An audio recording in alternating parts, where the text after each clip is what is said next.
নির্বাচন করা হয়েছিল, কিভাবে কবর থেকে এসে মানুষ ভোট দিয়ে গিয়েছিল,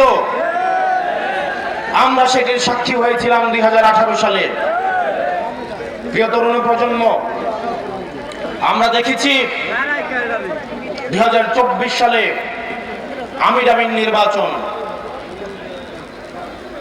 আমাদের মাথা হেট হয়েছিল, আমাদের মস্তক অবনত হয়েছিল, আমরা সাদাকে সাদা বলার স্বাধীনতা হারিয়েছিলাম।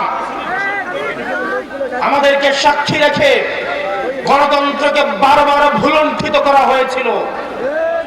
প্রশাসনের সহায়তায়, এই ডিসিএসপিদের সহায়তায়, এই ইউনিভার্সিটির সহায়তায় আওয়ামী লীগ বারবার ব্যালট বাক্স ছিনতাই করে আমাদের ক্ষমতা কাঠামোকে নিয়ন্ত্রণ এবং দখল করেছিল। শোনো হয় প্রশাসন, 2024 সাল থেকে যদি আপনারা শিক্ষা না নেন, আপনারা যদি আবার আগের ছকের নির্বাচনের দিকে ফিরে যান, আপনারা যদি আবার গুলশানের দিকে লাইন দেন, এই তরুণ প্রজন্ম আপনাদেরকে ক্ষমা করবে না।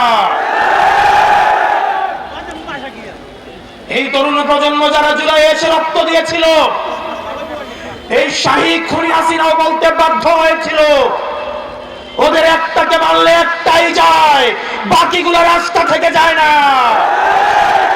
আমরা আবরার ফাহাদের উত্তরসূরি, আমরা আলিফের উত্তরসূরি, আমরা হাদি ভাইয়ের উত্তরসূরি।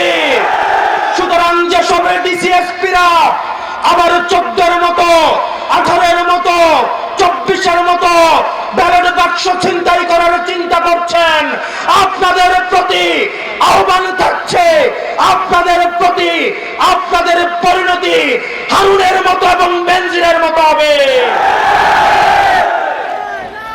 প্রিয় প্রশাসন,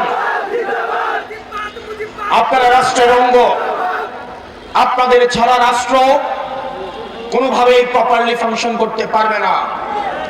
আমাদের এই রাষ্ট্রকে যথাযথ চালাতে হলে আমাদের পুলিশ, মিলিটারি, আমাদের সিভিল অ্যাডমিনিস্ট্রেশন, আমাদের বিচার ব্যবস্থা সবকিছুই যথাযথভাবে আমাদের প্রয়োজন।